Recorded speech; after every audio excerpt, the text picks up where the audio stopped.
Bom dia a todos. Muito bom dia.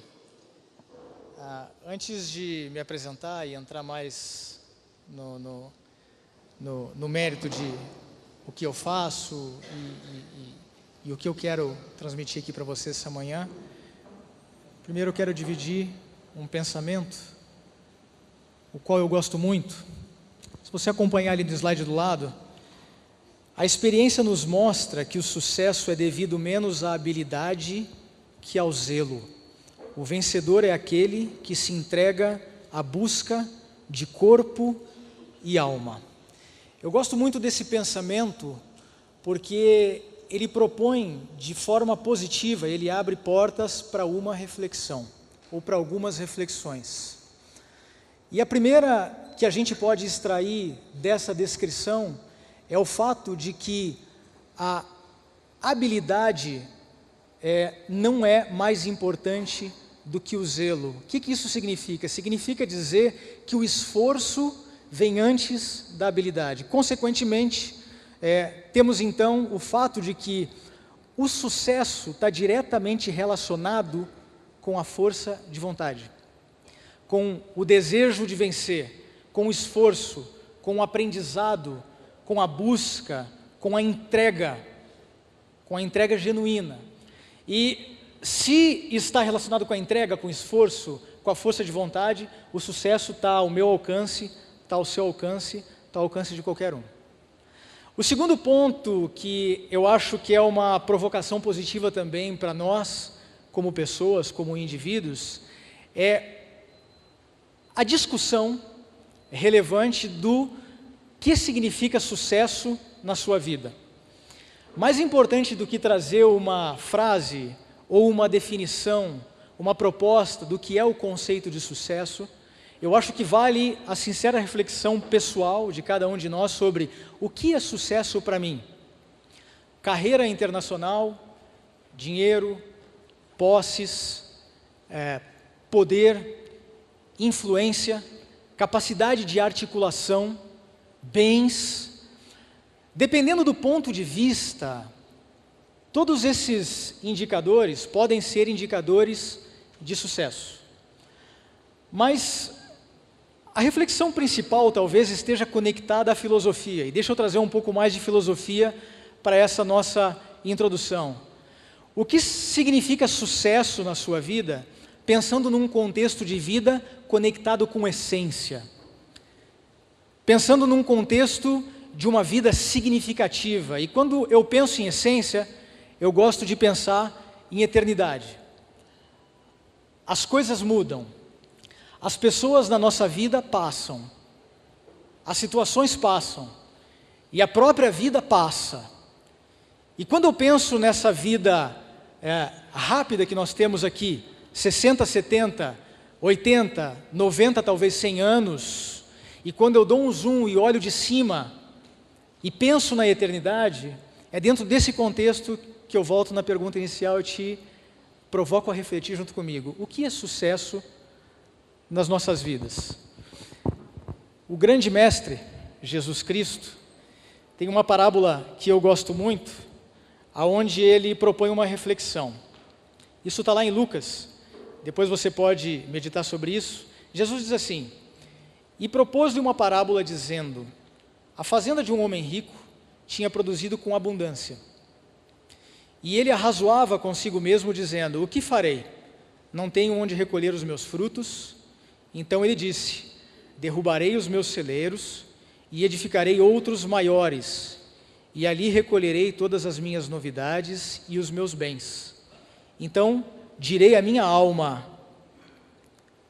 alma, tens em depósito muitos bens para muitos anos. Descansa, come, bebe e folga. Mas Deus lhe disse: louco, essa noite pedirão a tua alma. Então é nesse contexto que eu quero trazer essa reflexão para vocês nessa manhã. Eu não sou nenhum coaching, eu não sou nenhum professor.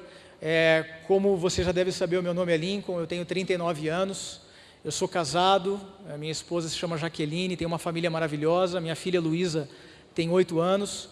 Eu sou da área de desenvolvimento de negócios, atuo no interior de São Paulo, trabalho com vendas para uma multinacional americana que atua no segmento de tecnologia da informação. Eu quero agradecer a oportunidade de estar aqui, agradecer ao Oswaldo, já foi meu colega, meu amigo, irmão, agradecer aos pastores, o pastor Rodrigo Veiga também, que interagiu comigo, e dizer que é um super prazer poder estar aqui. E, na verdade, eu quero discutir com você um pouquinho sobre o tema Aprendendo a Vencer. Fazer uma conexão sobre o que é sucesso, princípios e questões fundamentais à vida. E quando a gente aborda essa questão, Aprendendo a Vencer, nada mais relevante do que compartilharmos experiências. O meu intuito não é ensinar conceitos, o meu intuito não é dar aula, o meu intuito é apenas compartilhar com você aquilo que eu tenho experimentado na prática, aquilo que por graça eu tenho ouvido, aprendido e experimentado no meu dia a dia. Quando a gente fala de aprender a vencer, nós pensamos em jornada. Aprender pressupõe caminho, aprender pressupõe busca, construção, aprender pressupõe uma jornada constante.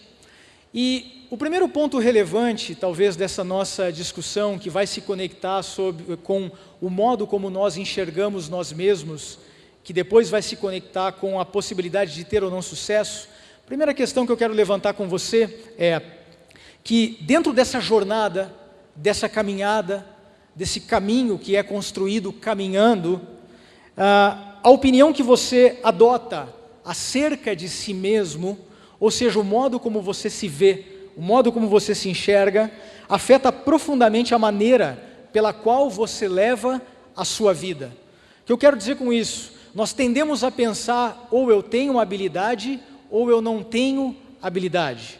Eu tenho capacidades e qualificações técnicas, ou eu não tenho capacidades e qualificações técnicas, e quando nós pensamos isso, automaticamente a gente conecta as possibilidades ou a perspectiva individual de sucesso que cada um tem para si. E quando nós pensamos nessa estrutura, nesse caminho neuronal, a gente volta um pouco no tempo e se esbarra num conceito, não num conceito, mas o que por muito tempo foi uma ferramenta que foi difundida por Alfred Binet, o francês, que é diretamente relacionada ao coeficiente de inteligência, o famoso QI. E o que o QI nos diz, ou nos disse por muitos anos?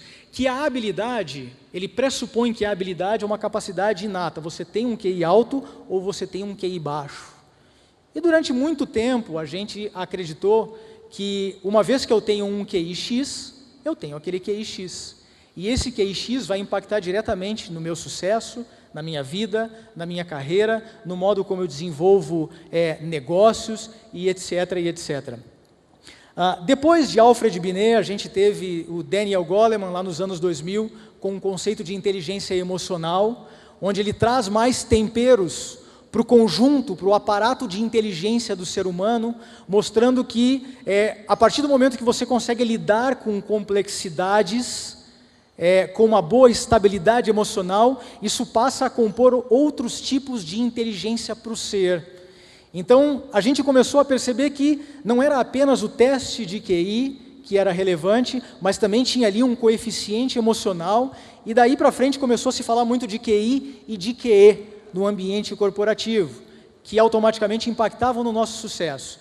E de forma mais contemporânea agora a gente teve a Carol Dweck, que é onde a gente vai focar um pouquinho melhor agora.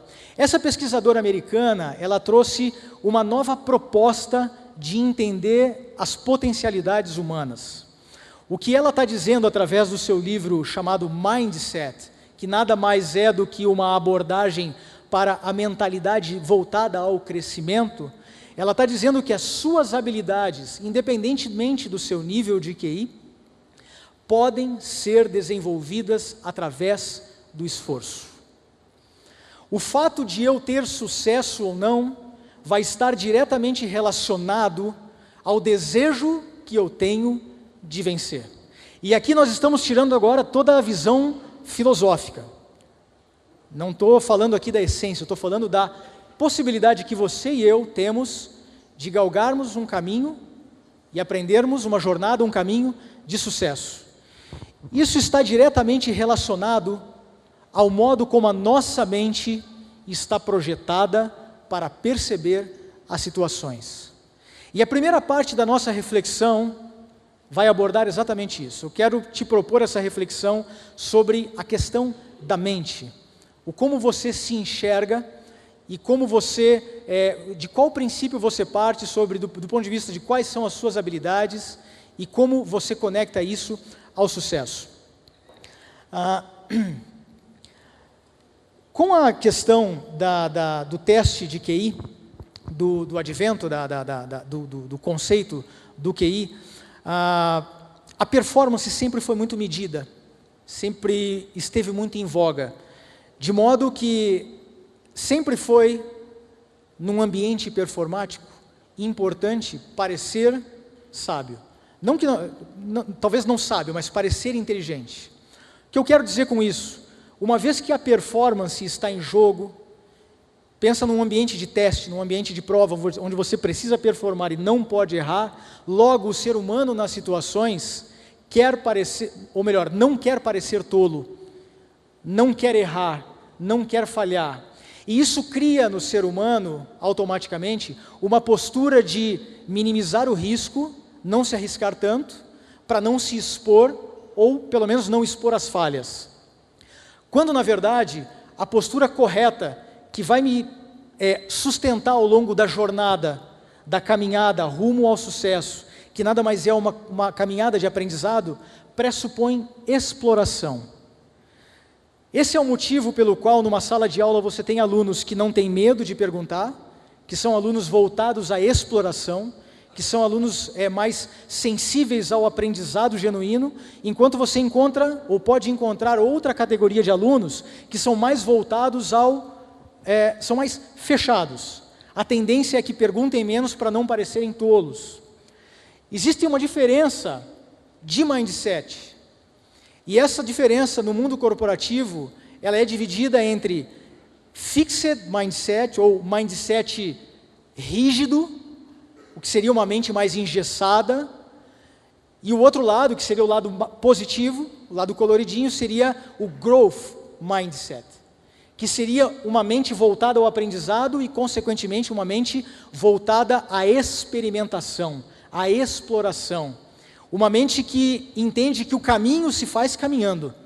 Então vamos caminhar o caminho, e ao longo do caminho a gente vai tropeçar aqui, vai tropeçar ali, mas isso foi aprendizado, e o caminho que me trouxe erros, me fez mais forte, mais sábio, e aí eu começo a construir a trajetória de vitória. Qual o lado da fotografia que eu gostaria de estar? Me projetando como o mestre ou me projetando como o aprendiz? Na nossa caminhada rumo ao sucesso, a tendência de alguns é que nós queiramos estar no lado do mestre. Eu quero parecer o mestre.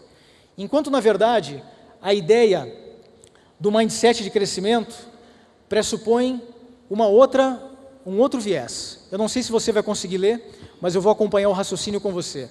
Basicamente, nós temos duas grandes visões. Quando eu falo no mindset do crescimento, eu tenho laser aqui? Não? Quando eu falo no mindset do crescimento,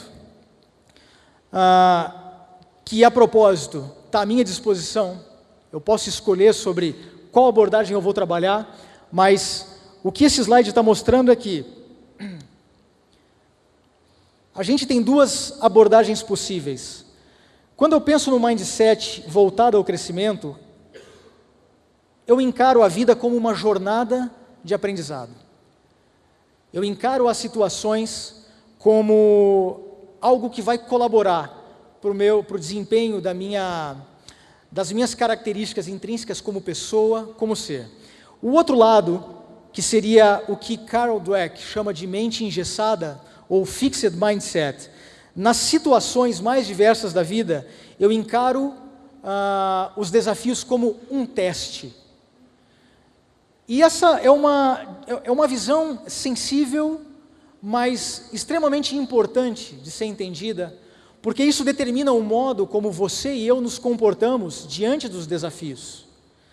Isso determina o modo como você se projeta desde o início numa situação que te desafia. O mindset do crescimento se abre para o aprendizado. Num primeiro momento você se coloca à berlinda, assumindo as suas fragilidades, mas desde o início aberto para o crescimento e aberto para o aprendizado, o que vai fazer com que o seu ciclo de sucesso seja encurtado e provavelmente seja alcançado muito rapidamente. O que não é uma tendência no outro lado. A partir do momento que eu encaro a vida como um teste, eu passo a exercitar muito mais o medo de entrar em situações novas, evito a novidade e, consequentemente, eu não expando o meu repertório. Consequentemente, eu não crio possibilidades de discurso ou vivências diferentes em diferentes áreas com diferentes pessoas, porque eu estou querendo a todo momento parecer inteligente e não me expor à prova. Uma vez que eu já provei que eu sou bom e que eu já estou numa zona de conforto, já tenho um determinado nível de relacionamento ou suposto determinado nível de sucesso, eu não quero mais ser exposto e provocar nova movimentação em torno do crescimento. Consequentemente, essa pessoa tende a se fechar e estagnar na sua caminhada. Do outro lado, eu tenho pessoas que aceitam as situações novas por conta da característica desse mindset mais aberto, dessa mentalidade mais aberta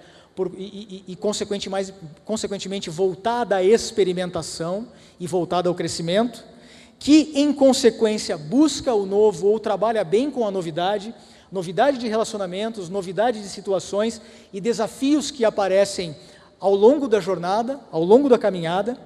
Consequentemente, essa pessoa, óbvio, ela vai além, ela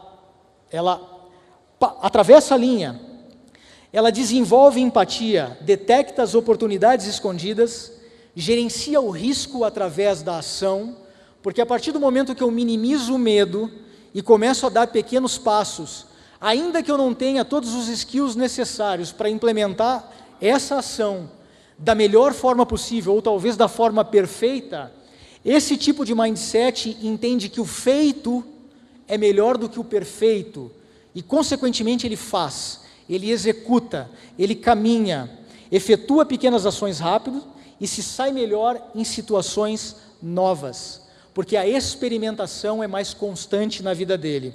Isso confirma que eu tenho uma mentalidade voltada ao crescimento e, consequentemente, uma probabilidade maior ao sucesso.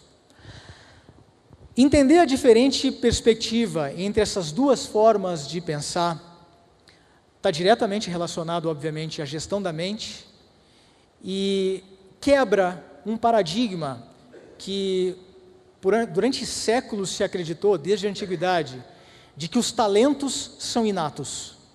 E uma vez, algumas linhas filosóficas apregoaram muito isso, mas uma vez os talentos sendo inatos, o nível de sucesso que você ou eu iríamos galgar é um nível já também pré-determinado. Agora, a ciência recente, a pesquisa recente nos mostra que a habilidade não se sobrepõe ao zelo, que foi o raciocínio inicial que nós propusemos aqui. Isso explica vitórias de times pequenos sobre times grandes. Isso explica aquele menino que nasceu na favela, mas encontrou dentro de si uma força de vontade tamanha de vencer, em algum momento se identificou com o esporte e vira um medalhista olímpico e recordista mundial.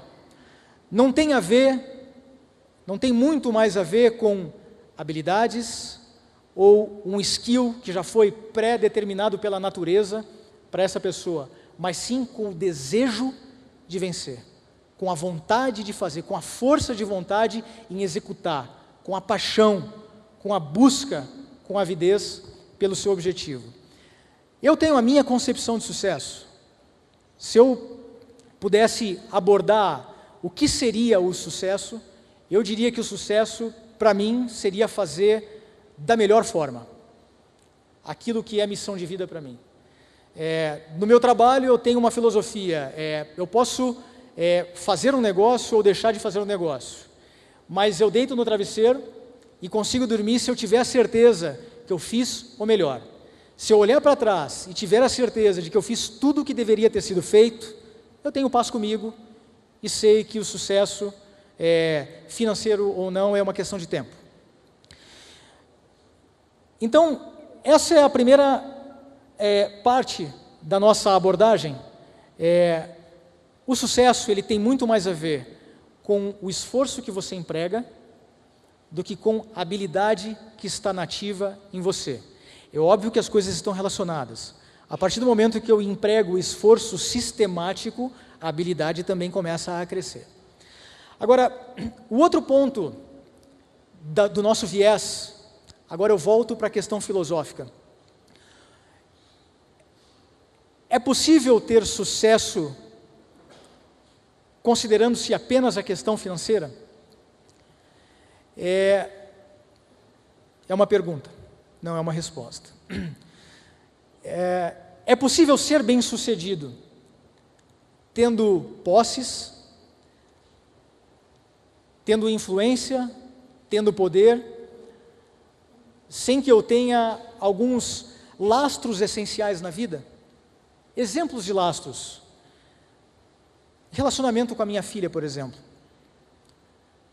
No meu conceito de sucesso, aquilo que eu aplico para a minha vida, para mim não faz muito sentido eu ter o dinheiro se eu não puder gastar esse dinheiro com a minha menina. E essa é a segunda reflexão que eu quero trazer para você nessa manhã. Talvez seja interessante pensar que o sucesso deva estar conectado a questões essenciais. E aí eu volto na parábola que o maior líder que a gente já conheceu na história dessa humanidade propôs, que foi a parábola do homem rico. Esse homem tinha uma fazenda e colheu abundantemente. Então ele resolveu dentro de si, falou, eu vou construir um celeiro ainda maior e vou dizer para minha alma, olha alma, te alegra, te regozija e te deleita. Só que na mesma noite, o que pediram para ele não foi aquilo que estava no celeiro, foi exatamente a alma. E é sob essa perspectiva que eu te convido a pensar o sucesso. O primeiro ponto é que o sucesso está à tua disposição. A verdade é que se você empregar foco em ficar rico, você vai ficar rico. Basta você ter uma estratégia. Agora, o ponto mais rico dessa reflexão é que você pode empregar foco em ficar rico e você pode empregar foco em ter uma vida abundante. Não há limites. Não há limites no seu pensar. E existe um conjunto de elementos que, na minha opinião, e se eu puder inspirar você a pensar e compartilhar contigo essa reflexão, já valeu a pena o deslocamento de Ribeirão Preto aqui sem ter dormido, que é uma espécie de uma metanoia, ou seja, a mudança de mente, o fato de entender que eu posso realizar aquilo que eu pensar. Basta eu me entregar ao propósito da minha realização. O segundo ponto essa é a minha concepção, não existe sucesso sem vida familiar. Não existe sucesso sem relacionamentos em essência, sem eu poder aproveitar o meu filho, sem eu poder experimentar a vida e os sabores da vida com a minha esposa. E não existe sucesso sem amor e sem fé. Quando você mistura todos esses elementos num único pacote, consequentemente nós temos uma vida cheia de propósito. E ao fazer isso, eu acredito que a gente consiga, a partir de então, experimentar algo chamado alegria, felicidade. Propósito nasce nas nossas vidas a partir do momento que a gente traz esses elementos e esses princípios para dentro da nossa dinâmica diária. tudo que eu fizer na vida, seja focando na minha família, seja focando na minha espiritualidade, seja focando no relacionamento com as pessoas, seja focando no meu trabalho, no relacionamento com os meus clientes, eu coloco amor. Tudo que eu fizer na vida, que se relacione com as pessoas, espiritualidade, eu coloco fé. Em tudo eu coloco mindset. E tudo eu faço também para minha família. Então, se eu puder convidar você a uma reflexão essa manhã, seria essa. A questão de que o zelo é muito maior do que a habilidade. E o fato de que os nossos princípios e valores compõem um conjunto que nos levam mais próximos de uma vida de propósito e de satisfação.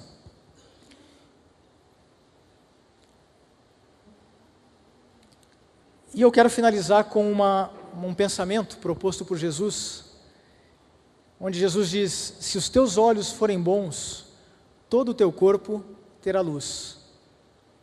Se os teus olhos forem bons, todo o teu corpo terá luz. O que Jesus está dizendo é, o modo como você enxerga a vida, o modo como você se enxerga, o modo como você enxerga o mundo, determina o tipo de pessoa que você é. São os seus olhos, são a sua mente, são os meus olhos, a minha mente. O modo como nós enxergamos e julgamos determina o modo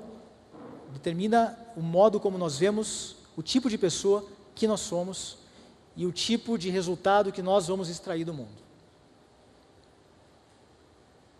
Está nas suas mãos enxergar e como enxergar. Então te convido a refletir sobre isso e enxergar do modo como convém enxergar. Obrigado.